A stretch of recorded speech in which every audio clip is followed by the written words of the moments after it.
நண்பர்களுக்கு வணக்கம். Golden finches video update பண்ண சொல்லி கேட்டிருந்தீங்க. பட் அப்போல்லாம் என் கையில் கோல்டன் ஃபின்ச்சஸ் இல்லை. என்னுடைய குடும்ப நண்பர் சென்னையிலேருந்து ஒரு 10 பேர் வாங்கி அனுப்பிச்சார். அதை தான் இப்போ நான் ப்ரீடிங்க்கு உங்களுக்கு காட்ட போகிறேன். ஏற்கனவே எங்கள்கிட்ட ஜாவா ஒரு 20 பேர் இருக்குது. அதை கூட எங்கள் பண்ணையில் இதையும் சேர்த்து வச்சு ப்ரீட் பண்ணுறோம். வாங்க பார்க்கலாம். சென்னையிலேருந்து வந்த இந்த 10 பேரும் டிரான்ஸ்போர்ட் கேஜில் இருக்குது. இதை 6க்கு 2க்கு 2 அப்படிங்கிற சைஸில் குரூப்பில் சுமார் 2 மாதம் வரைக்கும் போட்டு நம்ம வளர்க்கணும். மிக முக்கியமாக இந்த பேர்டுக்கு என்ன பண்ணால் எக் ஃபுட்டு கொடுக்கணும். கேரட்டு, பீட்ரூட்டு, கால்சியம், அது அந்த கட்டில் போன், தினை, கீரை வகை இதெல்லாம் கொடுத்து வரணும். இதெல்லாம் நல்லா சப்போர்ட் பண்ணால் தான் அந்த ப்ரீடிங் டைமில் எக் பைண்டிங் இல்லாமல் நல்ல முறையில் வளர்ந்து வரும். இது 2-2.5 மாதம் வரைக்கும் வச்சுருக்கணும். இந்த பேர்டெல்லாம் நல்லா வளர்ச்சி வந்துச்சு பாருங்கள், கலர் வந்துருச்சு. அதனால் மெச்சூரிட்டி பீரியட் நல்லா வந்துருக்குது. அதனால் ப்ரீடிங் பாக்ஸ் மாட்ட ஆரம்பிச்சிட்டேன். இதில் 6 பேருக்கும் 6 ப்ரீடிங் பாக்ஸ் தான் மாட்டிருக்கேன். கூடுதலாக வைக்கலாம், பட் சண்டை இல்லாமல் இருக்கும். இந்த ப்ரீடிங் பாக்ஸுடைய சைஸு 8க்கு 6க்கு 6. அதாவது 6 பேர் தான் இருக்கிறது தான். பட் இன்னொரு வைக்கலாம். பட் நாங்கள் செப்பரேட்டாக வச்சுருவோம். அதனால் இதில் ப்ரீடிங் ஆகி செட் ஆகிற பேர்டை தனியாக பிரிச்சிடும். இந்த ஸ்டேஜில் மெட்டீரியல்ஸ் போடும்போது இந்த மாதிரி நீளமாக இருக்கக்கூடாது. அதனால் நீளமாக இருந்தால் அந்த பேர்டு காரெலாம் சுற்ற ஆரம்பிக்கும். அதனால் என்ன பண்ணாது, தேங்காய் நார் தான் போட்டிருக்கோம். பட் 1 இன்ச்சு 2 இன்ச்சு அளவில் கட் பண்ணி போடலாம்.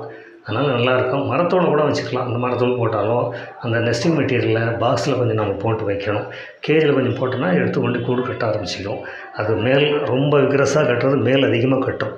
ஆனால் அந்த பேர்டுகள்லாம் இந்த இதில் மெட்டீரியல்ஸ் எடுத்து போய் கட்டும்போது பார்த்தா ஒன்று சண்டை இருக்கும். அந்த மேல் எடுக்கிற மெட்டீரியலை எடுக்கவும் வெளியில் எடுக்கவும் தொந்தரவு பண்ணிக்கிட்டு தான் இருக்கும். அதுக்கு தான் இந்த நீளம் போடக்கூடாதுன்னு சொல்கிறது. நீளம் இல்லாமல் லெங்க்த்தியாக இல்லாமல் 1 இன்ச்சு 2 இன்ச்சு கட் பண்ணோம்னா இந்த சிக்கல் இருக்காது, நல்லாயிருக்கும். இதை விட பெட்டர் நமக்கு மரத்தூள் யூஸ் பண்ணுறது தான். ஆனால் இந்த மாதிரி நம்ம செட் பண்ணும்போது இந்த பேர் இதில் பேண்டிங் ஆகிடுச்சின்னு வச்சுக்கோங்க. ஒரு பேர் ஒன்று இந்த கலர்னு பார்க்க வேண்டியதில்லை. நல்ல எல்லோவாக இருந்தாலும் சரி, க்ரீனாக இருந்தாலும், க்ரீனு எல்லோவும் சேர்ந்துருந்தாலும் சரி, இல்லை எல்லோவாக இருந்தாலும் சரி, அது எப்படி பேர் ஆகுதோ அந்த பேரை நம்ம மார்க் பண்ணி வச்சுக்கணும். அதை பாருங்கள், இப்போது வச்சுக்கிட்டே மேட்டிங் கால் கொடுத்துட்டு மேட்டாக ஸ்டேஜ் வந்துடுச்சு. அதனால் இனி இதை பாண்டட் பேர் எதுன்னு பார்த்து காலில் இருக்கிற எக்கு இல்லைன்னா கலர் வைஸாக பார்த்து அதை நம்ம பிரிச்சுட்டு செப்பரேட் ப்ரீடிங்கில் போட்டுக்கலாம். இது வரைக்கும் குரூப் ப்ரீடிங் தான் இருந்திருக்கு. ஆனால் இதை பார்த்திங்களா, இதெல்லாம் மேட் ஆகிற ஸ்டேஜில் இருக்கிறதுனால அந்த கலர் வைஸ் எந்தெந்த பேர் எதுங்கிறத செட்டை பிரிச்சுட்டு செப்பரேட் கூண்டில் இந்த 6 பேரையும் 6 கூண்டில் போட்டு வளர்க்கணும். அதை பார்த்திங்களா, போட்டு வச்சுருக்கேன். 6 பேர் 6 செட் பண்ணிருக்கேன். இதுக்கு பிறகு நம்ம எப்படி வேணாலும் யூஸ் பண்ணிக்கலாம். இந்த 6 பேரை நாங்கள் குரூப் ப்ரீடிங் கொண்டு போகிறோம் பாருங்கள். இந்த கேஜி தான் நாங்கள் ப்ரிப்பேர் பண்ணது. இதனுடைய நீளம் 8 அடி, 6 அடி உயரம், 4 அடி அகலம். 10 பேர் கோல்டன் ஃபின்ச்சஸ் போடலாம். நாங்கள் ஏற்கனவே ஜாவாவே 10-20 பேரை குரூப்பில் தான் போட்டிருக்கோம்.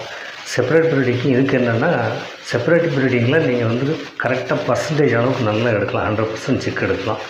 கொஞ்சம் மெயின்டெனன்ஸ் பண்ணுறது கொஞ்சம் கூடுதல். இதில் மெயின்டெனன்ஸ் கம்மி, பர்சன்டேஜ் கொஞ்சம் கம்மி தான் கிடைக்கும். சிக்கு கொஞ்சம் கம்மியாக இருக்கும். பட் என்னென்னு கேட்டால் முட்டேஷன் கலர் கொஞ்சம் டிஃப்ரெண்ட்டாக கிடைக்கும். ஏன்னா சில நேரங்களில் மேல் ஃபீமேல் மாறி மேட்டாகிறது உண்டு. அந்த மாதிரி சான்ஸ் இருக்கிறதில்ல. பேண்டட் ஆயிடுச்சுன்னா அந்த மாதிரி வராதில்லை. இருந்தாலும் அந்த மாதிரி கிடைக்கும். அந்த ரெண்டாவது நமக்கு இந்த மாதிரி குரூப்பில் போடும்போது டைம் கிடைக்கும். அதனால தான் நாங்கள் இதை போடுறோம். பட் இப்போ இது வரைக்கும் பேர்டு இன்செர்ட் பண்ணல. பேர்டு போட்ட உடனே நான் உங்களுக்கு காட்டும் பாருங்கள். செப்பரேட் கேஜில் இருந்த 6 பாண்டட் பேரும் இந்த குரூப்பில் நாங்கள் போட்டிருக்கோம். இந்த கூடினுடைய சைஸ் 8க்கு 6க்கு 4, அதாவது 8 அடி நீளம், 6 அடி உயரம், 4 அடி அகலம். 10 பேர் வரலிக்கலாம். இப்போதைக்கு நாங்கள் 6 பேர் தான் போட்டிருக்கோம். நான் 4 பேர் செலக்ட் ஆகலை. ஆன உடனே திருப்பி இதில் இன்சர்ட் பண்ணிவிடுவோம். குடும்பங்களையும் உடனே போட்டால் ஒன்றும் ஆகாது. ரொம்ப லேட்டாகி போட்டோம்னா உள்ளே ஒன்றோட ஒன்று சண்டை பிடிக்க ஆரம்பிச்சிடும். இது பாருங்கள், உள்ளே போட்டு அந்த ஹைட்டுக்காக ஒரு இம்போர்ட்டட் கேஜ் வச்சு அதில் ஃபுட்டெல்லாம் வச்சுருக்குறோம். இன்னும் ஒரு வாரம் ஆன உடனே ஓரளவுக்கு எல்லாமே செட் ஆகிடும். இந்த மெட்டீரியல்ஸ்லாம் போடலை. பாக்ஸ் எல்லா பாக்ஸும் மாட்டிட்டு 6க்கு 8 பாக்ஸ் மாட்டணும். மாட்டிட்டோன்னா உங்களுக்கு ப்ரீடிங் சைஸ்க்கு தாராளமாக வர ஆரம்பிச்சிடும். இன்னும் 1 வீக்லேயே எல்லாமே மேட் ஆகிட்டு முட்டை வைக்க ஆரம்பிக்கும். அடுத்த பார்ட்டில் எந்த கேஜியும் எல்லாத்தையும் இந்த கேஜியில் இருக்கிற டோட்டலாக இருக்கிற பாக்ஸ் அத்தனையுமே கேஜிக்குள்ளே இருக்கிற அத்தனையும் தனித்தனியாக உங்களுக்கு வீடியோ எடுத்து நான் போடுறேன். எக்குலேருந்து சிக்கு வரலைக்கும் என்ன சைஸில் இருக்குன்னு அவுட்டர்லாம் பூரா க்ளோஸ் பண்ணி இந்த அளவுக்கு கிளியராக இருக்கிற மாதிரி நான் போட்டு காட்டுறேன். அடுத்த வீடியோவில் நாங்கள் பார்க்கலாம். நன்றி, வணக்கம்.